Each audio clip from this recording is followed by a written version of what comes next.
Hola amigos, bienvenidos a otra edición de Sábados Culturales que vamos a dedicar a un tema bastante difuso y vago, pero en fin, es lo que tengo en este momento, es lo que me anima a hacerlo y espero que los divierta o los entretenga o los estimule alguna lectura, especialmente un libro que les he mostrado varias veces y que es el que me ha inspirado a mí a tocar el tema. Y el tema de hoy que tiene que ver con, por así decirlo, el cambio de las emociones públicas, que es un fenómeno distinto a la emoción de un individuo cualquiera que en un momento tiene rabia, está contento, odia, ama, desprecia, admira o cualquier otra emoción.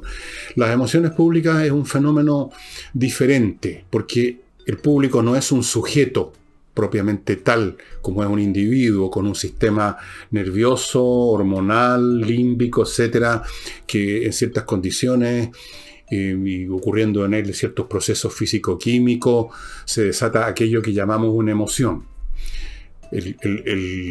La sociedad no es un individuo, es un colectivo, es una agregación, es un sistema de conductas, de reglas. Por lo tanto, no puede tratarse del mismo modo un contenido psíquico colectivo que existe, pero que funciona de otra manera.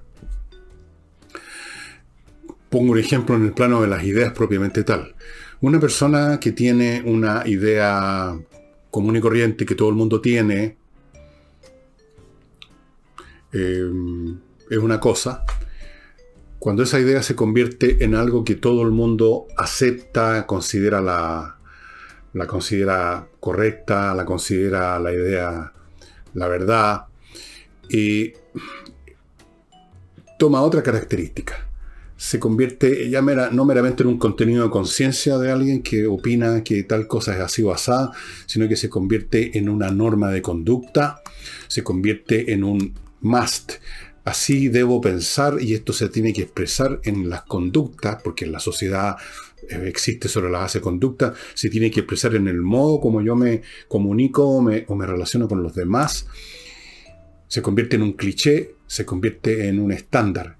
Y ahí entonces es otro nivel de existencia. Y lo mismo sucede, me parece, con las emociones.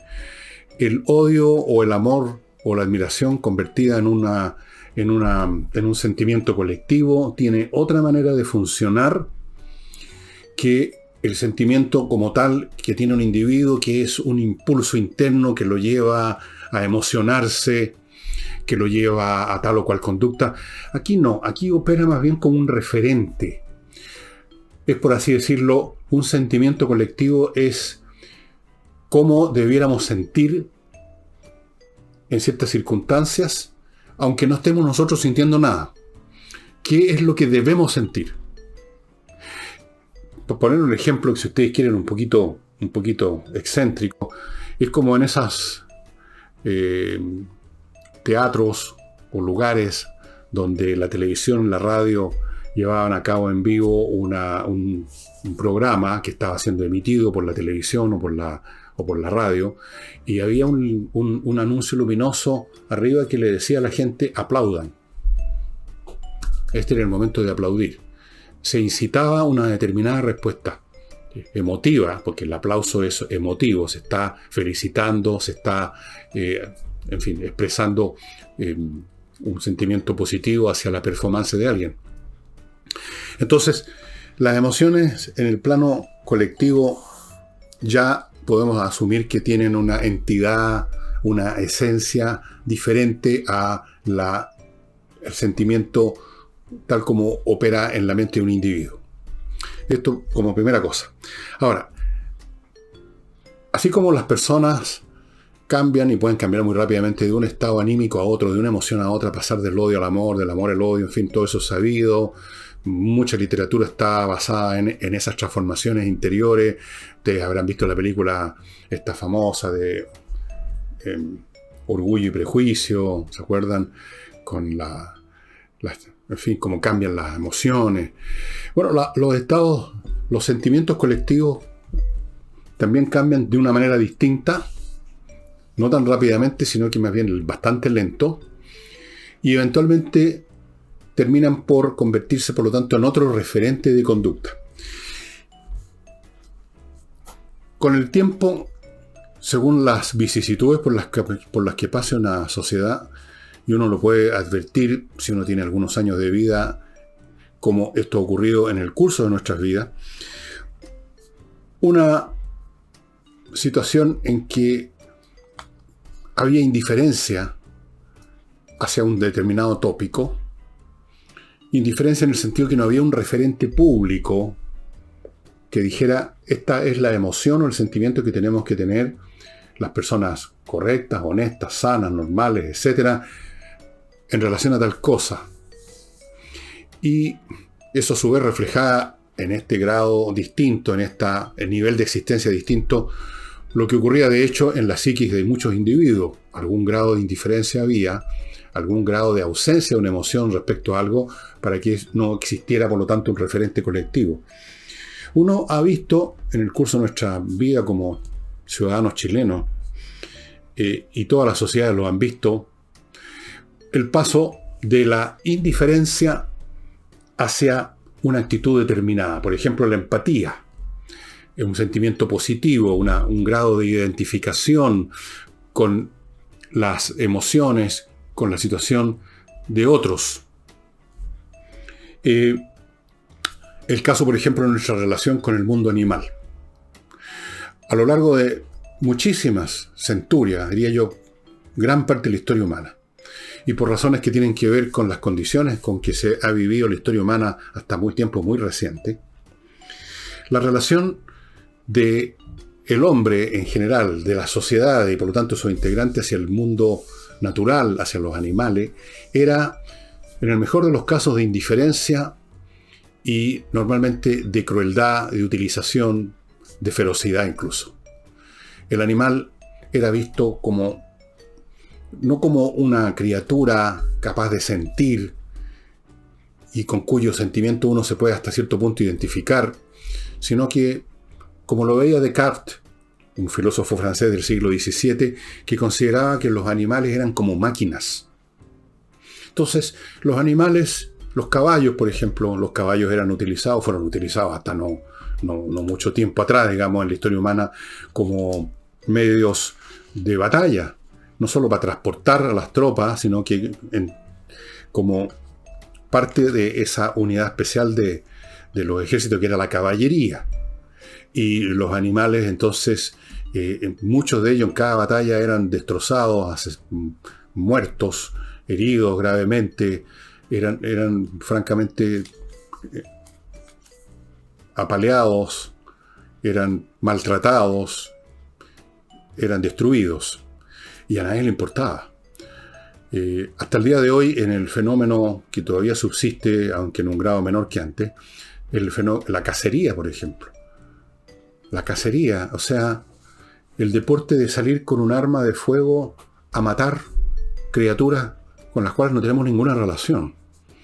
Que está un pájaro que va volando, se le dispara, simplemente porque sí. Un alce, una bestia de gran calibre, hermosa, se la mata porque sí. O la cacería del zorro, en fin, tantas cosas. Hubo un tiempo en que la cacería, que ahora está bastante más reducida, y los cazadores no suelen ser vistos con mucha simpatía hoy en día, y cuando aparece la historia de algún cazador que mató un elefante o algo así, como pasó con el rey Juan Carlos en España, es objeto de desprecio, de indignación. Los cazadores tienen que ahora dar toda clase de excusas para justificar. Ya no llegan y cazan así despreocupadamente, sino que dan la excusa de que están ayudando a la conservación ecológica, por ejemplo. En fin, hay una distinta relación con el mundo animal hoy en día. No todo el mundo, pero como referente. Se supone, por ejemplo, en Chile ahora, que si usted se comporta cruelmente con un perro, usted va a sufrir sanciones legales. Eso no significa que toda la gente ahora no comete actos de crueldad contra un perro, sino que en este plano del sentimiento colectivo de lo que es correcto en cuanto a nuestra relación emocional con los animales, hay ahora otro referente. En otros casos es al revés. De la empatía se pasa a la indiferencia. O sea, del compromiso emocional personal, individual, y del compromiso emocional que actúa en el plano colectivo como referente, como el signo que nos dice esto es lo que tenemos que sentir con respecto a algo. Bueno, han habido casos en que se pasa de un gran compromiso emocional, personal, y de un gran compromiso como referente colectivo a la indiferencia. Por ejemplo, esto ocurre hoy, por lo menos en el mundo occidental, con las religiones. La religión era una cuestión enormemente importante. Y las distintas confesiones religiosas, durante siglos, dieron origen a guerras. En Europa, por ejemplo, el último gran episodio de guerras de religión, el más grande de todos, se vivió relativamente recientemente, digamos, en términos de lo que es la historia humana, entre 1618 y 1648. Hubo una guerra, naturalmente habían otros factores también, pero el elemento que movilizaba, que llevaba a la gente al compromiso, al deseo de participar, a la rabia, a la disponibilidad para actuar como soldado, de matar, de torturar, de rapiñar, de robar, saquear, vejar, violar. Esa energía extra venía del compromiso religioso. Las guerras de religión, que terminó la última más grande, como les digo, con el Tratado o la Paz de Westfalia en 1648. La cuestión religiosa era muy importante, capturaba una parte muy importante del sistema emotivo de las personas y era un referente fundamental en el sistema colectivo de sentimiento. Usted tenía que sentir su religión como referente. Eso no significa que todos los miembros de las sociedades del pasado eran religiosos en ese sentido. No todos eran beatos, digamos. Pero era el referente, estaba ahí presente de todas maneras. Acá en Chile, si usted ha estudiado historia de Chile, tal vez se acuerde que en el siglo XIX una de las principales cuestiones que se constituyeron en un conflicto político fue lo que se llamó la querella de las investiduras. El tema era si el Estado tenía o no potestad para investir, para nombrar a determinadas personas o para ocupar puestos de mayor relevancia en la jerarquía eclesiástica. Por ejemplo, para el nombramiento de los obispos. Este es un tema muy antiguo en la historia europea, además. Pero en fin, ¿a quién le importa ahora? ¿Qué partido, qué sensibilidad política estaría interesada en poner en su agenda el nombrar a los obispos? ¿Quién va a ser el obispo Talca? No es tema. La religión como tal no es tema.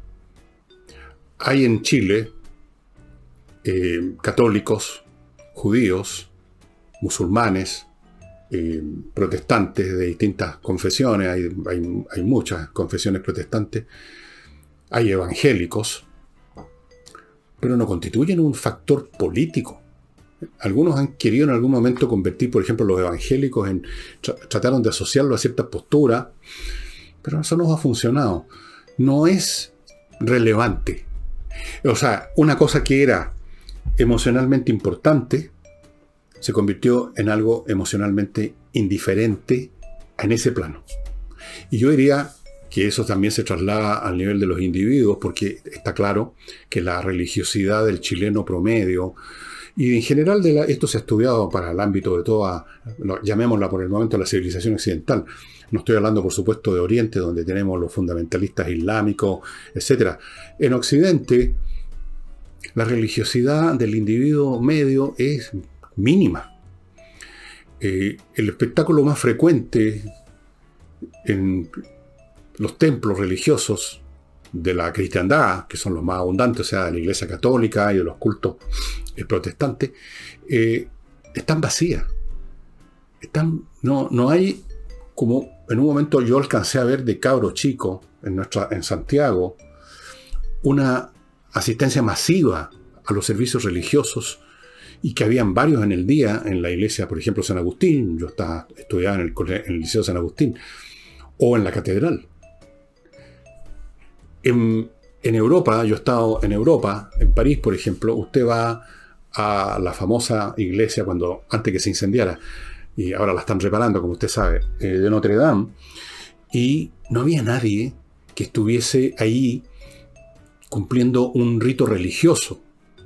Yo, las veces, 2 o 3 veces que me di una vuelta por la Notre Dame, no vi a nadie en los reclinatorios, no vi a nadie en los confesionarios. Lo que veía eran otras personas como yo, turistas, sacando fotos adentro. Era un cascarón vacío, un edificio sin alma. Yo no digo que no hayan personas que van a misa todavía, y en la Notre Dame cuando funcionaba todavía, pero está claro que la religiosidad, y esto ha sido medido en encuestas, en estudios, ha disminuido. O sea, se ha pasado de un enorme compromiso emocional, personal y como referente colectivo, a un grado cada vez mayor de indiferencia, por lo menos en las sociedades occidentales. Ahora, podemos preguntarnos qué peso tienen estos referentes. Cuando se dice, por ejemplo, que en un momento dado hay un poderoso referente religioso en una sociedad. O sea, que el sentimiento religioso es importante, el compromiso, es lo que se espera de los miembros de esa sociedad.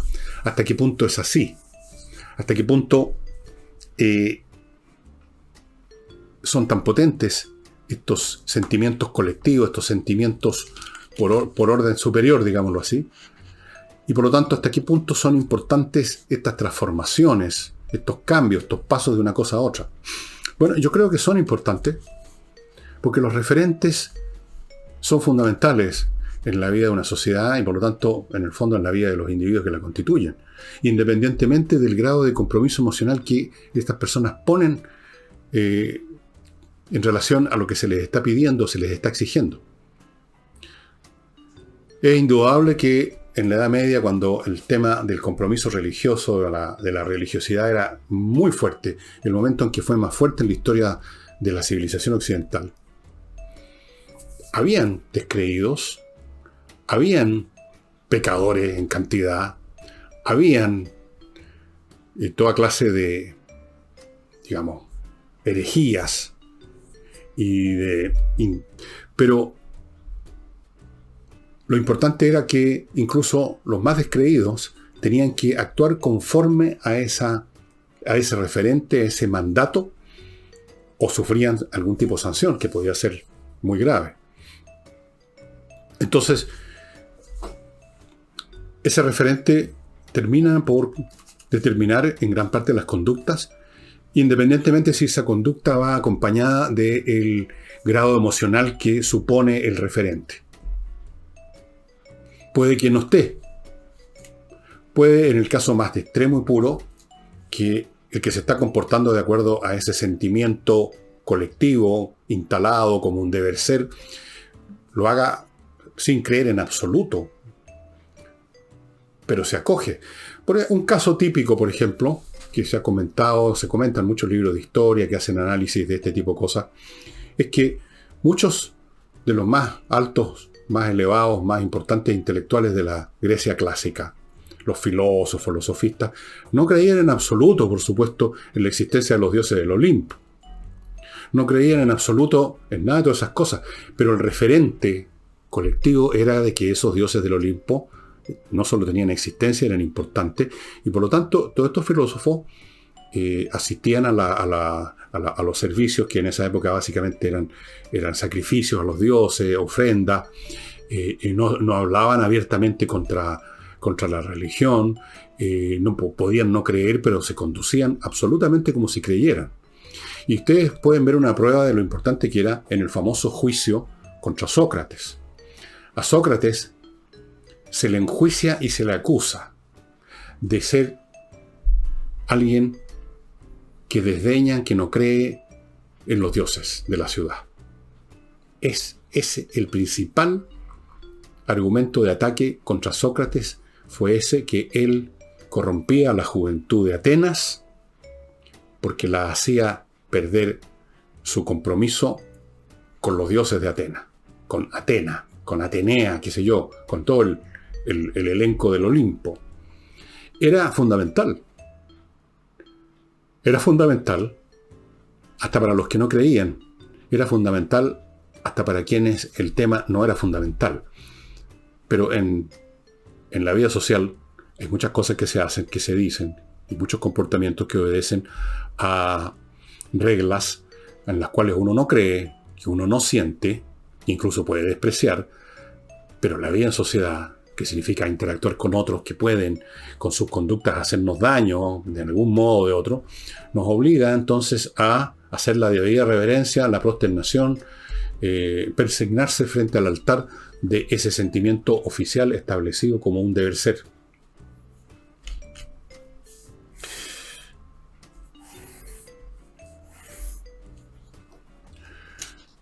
Los cambios son generalmente muy lentos, obedecen a las circunstancias nuevas que se van desarrollando en el seno de una sociedad, pero finalmente operan. En algunos casos, en un grupo no es una sociedad, es simplemente una aglomeración de personas en un sitio para un determinado evento específico. Una sociedad es una cosa mucho más compleja. Estas emociones son potentes y son muy cambiantes, son muy transitorias, son fugitivas. La misma horda que en un momento dado quiere linchar a alguien, al momento siguiente lo venera o viceversa. Ahora, detrás de todo esto que estoy diciéndoles,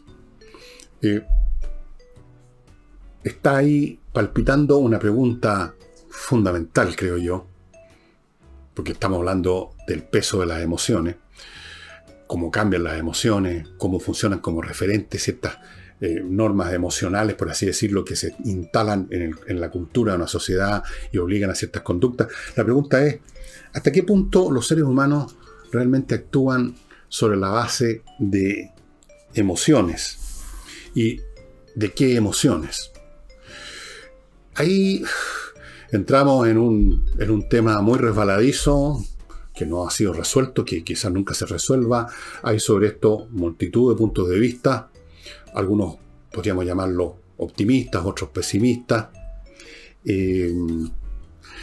Personalmente uno tiene una cierta concepción de eso sobre la base de lo que ha visto en la vida, y uno puede más o menos jerarquizar las emociones que realmente son muy fuertes y luego irlas poniendo más abajo, las que son más débiles, hasta terminar con aquellas que en realidad son meramente un cuenteo.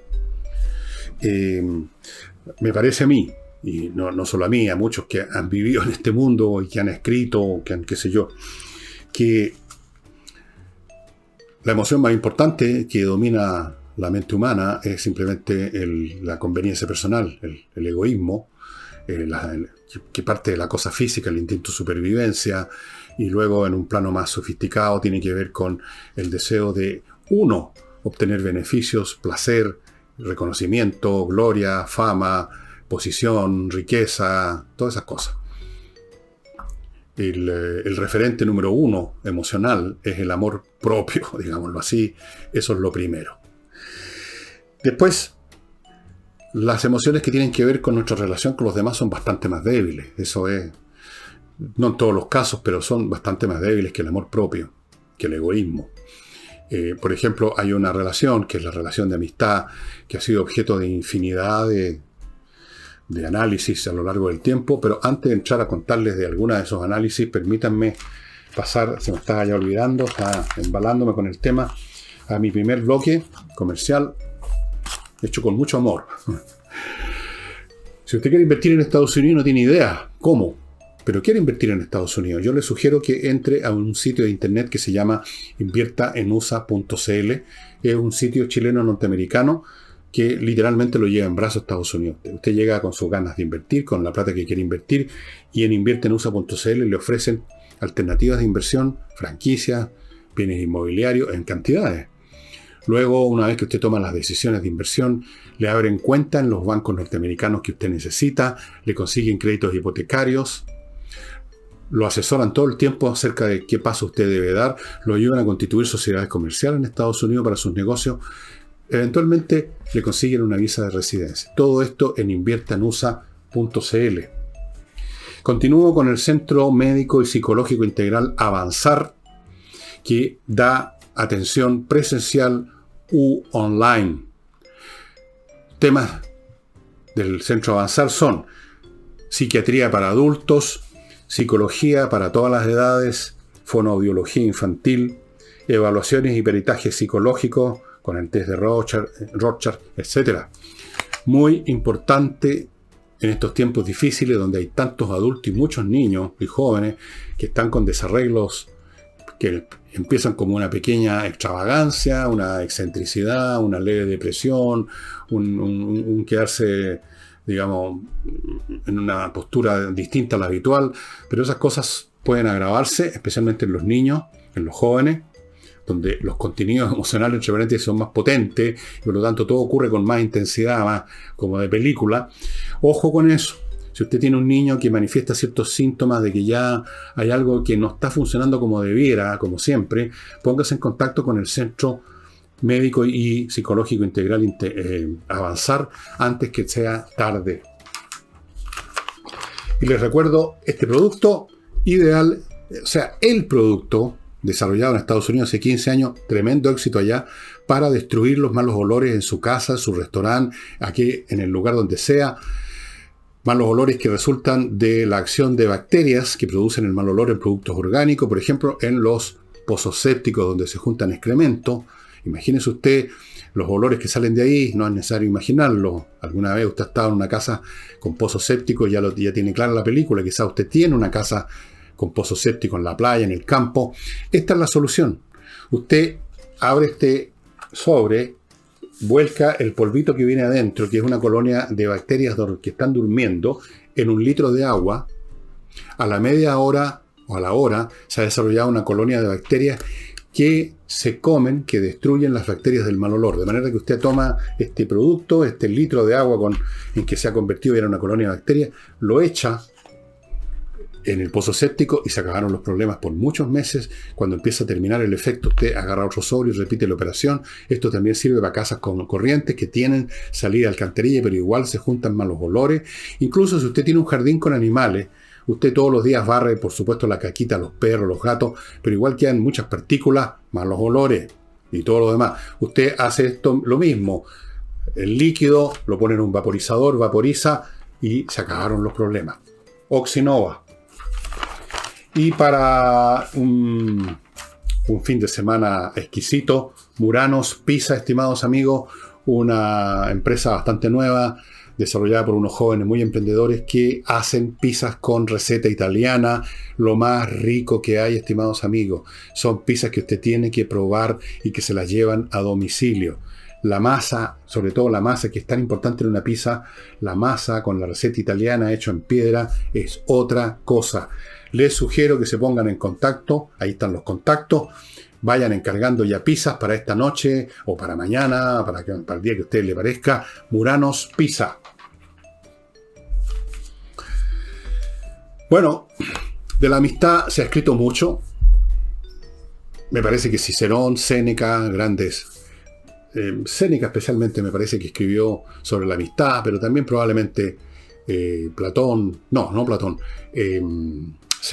Cicerón, Marco Tulio Cicerón, y muchos a lo largo del tiempo han hablado sobre la amistad y la han puesto por los cielos como una relación maravillosa. ¿Qué haríamos sin tener amistades, amigos? Está bien, pero yo tengo la sensación que la amistad es bastante menos potente de lo que parece normalmente. Estoy hablando de promedio aquí, no, las excepciones no vienen a cuento. La amistad siempre me ha parecido una relación bastante débil y que se basa simplemente en la conveniencia mutua de las partes. Yo la paso bien con esta persona, me cae bien, me río con ella, contamos chistes, salimos a comer, salimos a putear, salimos a bailar, vamos al cine, nos juntamos a conversar, comemos. O sea, compañero, socio de actividades entretenidas, pero vaya usted al amigo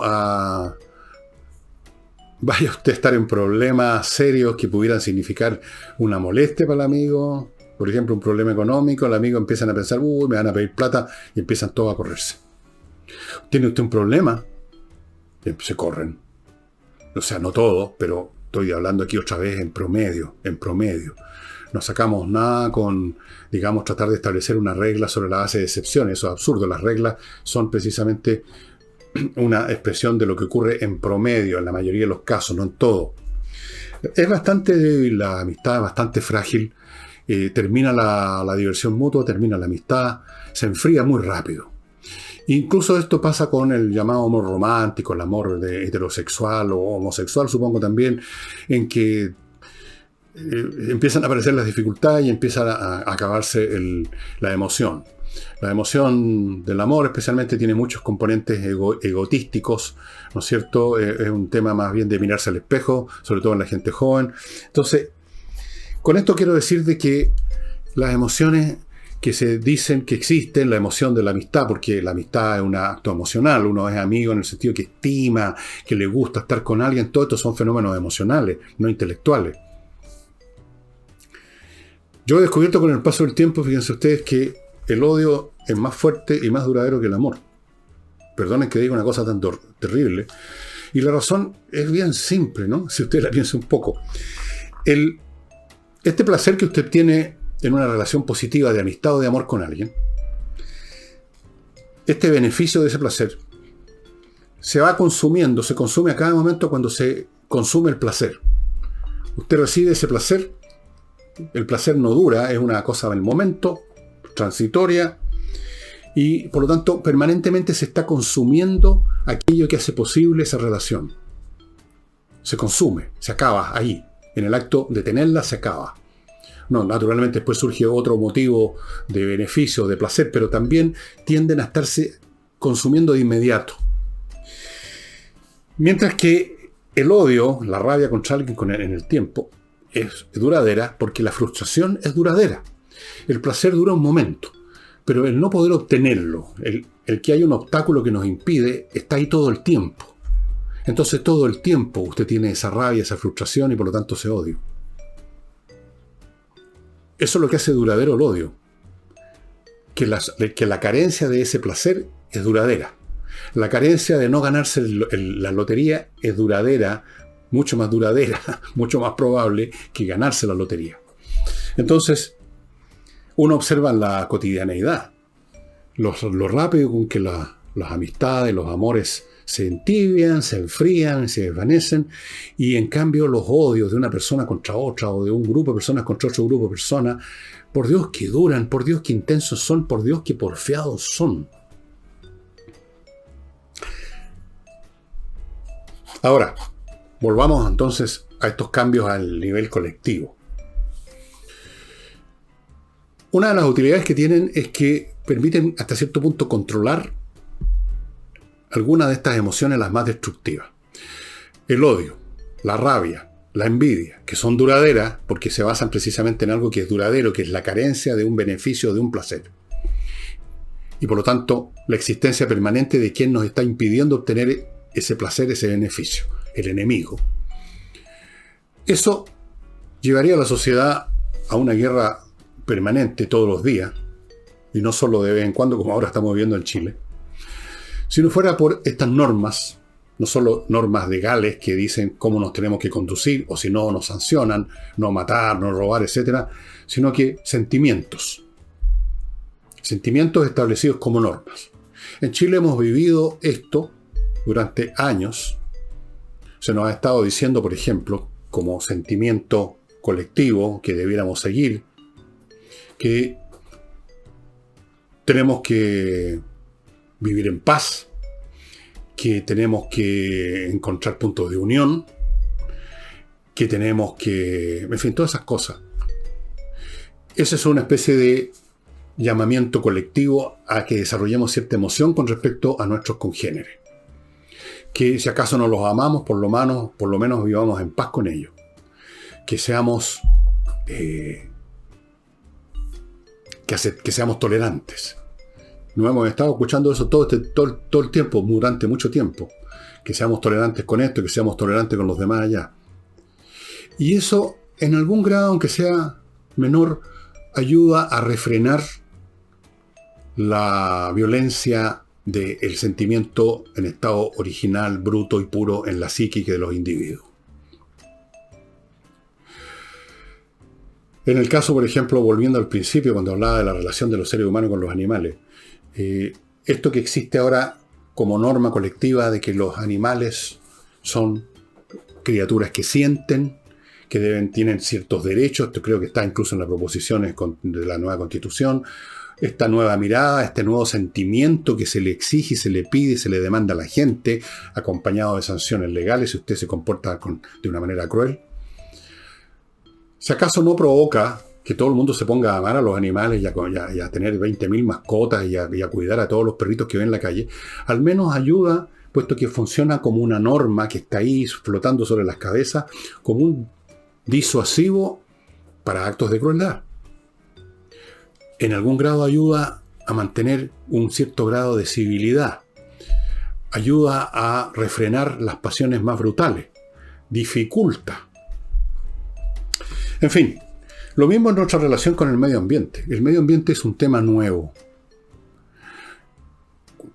No es necesario ir muy atrás, basta irse a los años 50, 60, cuando yo ya había nacido. El medio ambiente ni siquiera se hablaba de medio ambiente. No existía esa expresión. O existía solo en aquellos sectores científicos dedicados al estudio específico de la geografía, de la naturaleza. Pero esto de medio ambiente no existía como concepto, como demanda, como exigencia, como norma, como valor. Ahora sí. ¿Significa eso, estimados amigos, que todos nos convertimos en personas que salen a regar los árboles, a cuidar los animales, a tratar de no tirar basura por todos lados, a tratar de cuidar, de plantar, de generar un mundo más vivo? No, por supuesto que no. Pero ahí está, como norma, el sentimiento de que debemos tener un aprecio por el medio ambiente, que tenemos que cuidar el medio ambiente. Y eso es un sentimiento. No es solamente una cuestión intelectual, una cosa, digamos, de racional, práctica, decir, oye, si el medio ambiente se deteriora, nos jodemos todos por igual. Así que cuidémoslo. No es solamente una cuestión instrumental, racional, práctica. Hay un elemento emocional muy potente y usted lo puede ver en las personas que están bastante comprometidas con los movimientos ambientalistas, que en ellos va mucho más allá de una cuestión práctica de que, oye, no cortemos todo, no rompamos todo, porque si no nos jodemos. Hay una postura hacia el medio ambiente, hacia un modo de vida incluso distinto, que también se refleja en la proposición constitucional. Y eso no significa que todas las personas se van a convertir al ambientalismo, pero sí significa y entraña que se genera una nueva normativa emocional, donde por último hasta el más indiferente tiene que por lo menos simular, tiene que ser un hipócrita, y esa simulación y esa hipocresía, ese persignarse frente al altar del medio ambiente, es un tributo a la vigencia de ese concepto o de ese sentimiento. Se pregunta uno, ¿cuáles van a ser los próximos cambios que vienen y qué significado tienen? Pero antes de entrar a eso, permítanme recordarles la Academia de Música Higiena, que les da lecciones online de un montón de instrumentos y además ahora les ofrece la primera hora de clases gratis para que ustedes calen la sandía y vean si les interesa estudiar ese instrumento o les gustaría otro. Si les gusta la forma como se dan las clases, les va a gustar, se los aseguro. Y para qué les digo todos los instrumentos que da clases esta academia: Higiena, piano, canto, saxofón, clarinete, batería, bajo eléctrico, guitarra, ukelele, percusión, flauta, dulce, traversa, educación de la voz, violín, etc. Online, pónganse en contacto, primera clase, gratis, para que ustedes vean cómo es. Continúo con Climo, que ya saben es la climatización que uso aquí en mi casa, lo más adecuado. Yo, como todos ustedes, he pasado por todos los sistemas, las estufas eléctricas convencionales. En alguna vez de cabro chico en mi casa habían estas estufas parafinas que la hediondez era para voltear un caballo, las estufas de gas que han sido, digamos, son todavía las más populares, creo yo. Todos los sistemas. Este es el mejor. No hay olores, no hay combustión, no dependo del camión de reparto, funciona con algo de electricidad que ni noto el cambio, digamos, en la cuenta de luz. Me funciona en verano, me funciona en invierno, me filtra el aire conectado a internet, lo activo con un control remoto que una vez les mostré acá. Miclimo.com, amigo, instalen este sistema que es el más avanzado del mundo, y la empresa en particular, Miclimo, es ganadora de 2 premios internacionales por la calidad de lo que hace, los equipos que instala, la mantención, la instalación. Y no olviden, amigos, que ya están abiertas las matrículas, pero se están acabando, los cursos se están llenando para los cursos justamente en espacioajedrez.com de ajedrez, desde el nivel más mínimo, desde la persona que no sabe nada y quiere aprender a jugar, hasta personas con más experiencia, con más conocimiento. Hay cursos para todos los niveles, para hombres, mujeres, niños, jóvenes. Las clases son en directo, vía Zoom. Si usted se pierde una clase no hay problema porque están grabadas. Usted las puede bajar y verlas todas las veces que quiera. De hecho, se queda con todo el curso para verlo 1.000.000 de veces, seguir el curso 1.000.000 de veces. Realmente, fuera de eso, un montón de otras actividades colaterales, grupales, entre los alumnos, con el profesor, videos adicionales, montones de cosas. ¿Y todo esto por cuánto? Por 21 lucas mensuales, nada. 4 clases al mes, vía Zoom, con todos estos agregados que les digo que son numerosos.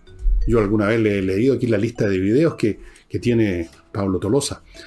Así que vayan entrando a espacioajedrez.com lo antes posible, porque una vez completados los cursos, se acabó. ¿Qué viene para adelante? Difícil decirlo, ¿no? Es difícil.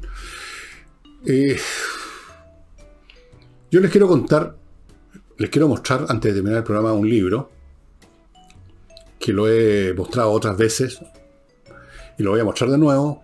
Me ha gustado muchísimo, me ha servido muchísimo, ha ampliado mis conocimientos sobre el siglo XVIII de una manera enorme. Y de ahí en gran parte saqué esta idea de hablar de los sentimientos, porque es uno de los capítulos de este libro, cómo cambiaron las relaciones de los ciudadanos del siglo XVIII en Europa. No todos, por supuesto. Cómo cambiaron estos sentimientos en este plano colectivo, no necesariamente en el plano práctico individual, en el plano inmediato. Y es este libro que yo se los recomiendo que lo obtengan. El iluminismo, la iluminación, the enlightenment. La búsqueda de la felicidad entre 1680 y 1790. Quizás esto de la búsqueda de la felicidad no es exactamente... aunque es importante porque el siglo XVIII, entre otras muchas cosas novedosas que se produjeron por primera vez en la historia de la cultura, de la sensibilidad, del pensamiento humano, por primera vez en la historia el tema de la felicidad se convierte en un tema político. De la felicidad uno encuentra escrito en filósofos griegos. Ellos usan una palabra griega, eudemonía, que es cómo vivir de la mejor forma posible. No sé si feliz, pero vivir con un grado de contentamiento, por lo menos sin grandes pesares. Pero en el siglo XVIII en que esto se convierte en un tema público, en algo que debe ser colectivamente perseguido, que debe ser buscado, que ese es el gran objetivo, que la gente sea feliz. Y si ustedes leen la Constitución norteamericana, que fue redactada a finales de 1776, o sea, en el siglo XVIII, ustedes van a ver ahí que entre las primeras líneas se habla del derecho de los seres humanos a la felicidad. Bueno, así que por eso que está este subtítulo. Pero es mucho más. La cantidad de temas que tienen que ver con los grandes cambios emocionales e intelectuales del siglo XVIII son impresionantes. Uno se da cuenta que fue un siglo donde procesos que venían madurando a lo largo de toda la historia humana, por lo menos en Occidente, no en otras sociedades, hacen eclosión, florecen, y de esa floración vienen frutos, algunos un poco venenosos, otros muy jugosos y sabrosos, que han alimentado el siglo XIX, el XX y el de actual. Nosotros ahora somos, en cierto sentido, en el siglo XXI, en forma distorsionada en muchos casos, continuadores del siglo XVIII. Solo que ahora nuestro iluminismo, o el pretendido iluminismo, es más amplio y abarca más cosas, es más complejo, es más confuso también, es menos ingenuo, si ustedes quieren, y al mismo tiempo es menos inteligente en muchas ocasiones. No tiene los grandes pensadores que tuvieron en el siglo XVIII. Es un pataleo bastante dificultoso, pero uno puede adivinar, si tiene un poco de buena voluntad, que hay ahí una eclosión de nuevas formas de relacionarnos emocionalmente con el mundo y con los demás, que eventualmente se van a acomodar a lo que es razonable y van a constituir un plano de vida superior al que hemos conocido. El solo hecho del ejemplo que les di al principio, que creo que es importante, de nuestra relación con el mundo animal y con el mundo vegetal, con el medio ambiente, pero especialmente con los animales, el cambio que se ha producido aquí, no solo en nuestro país, sino que en todas partes del mundo occidental por lo menos, es muy grande y es positivo.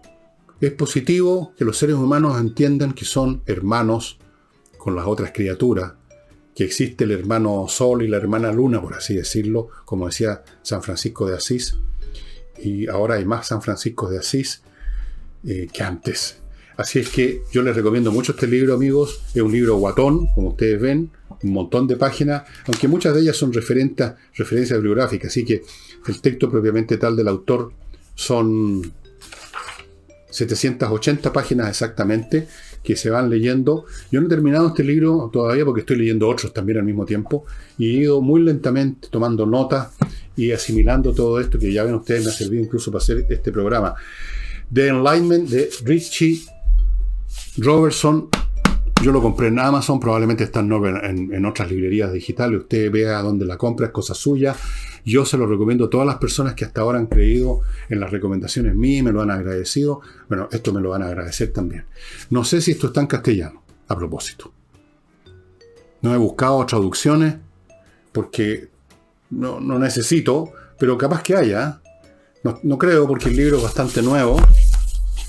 Este libro es del año 21, está recién hecho. No creo que hayan traducciones todavía, pero yo sé que la mayoría de ustedes no tienen problema en leer en inglés. Este es un gran libro, estimado amigo. Y con eso damos término al programa de hoy. Espero que nos acompañen mañana domingo con Álvaro Salas. Vamos a hablar precisamente de un tema relacionado con los animales.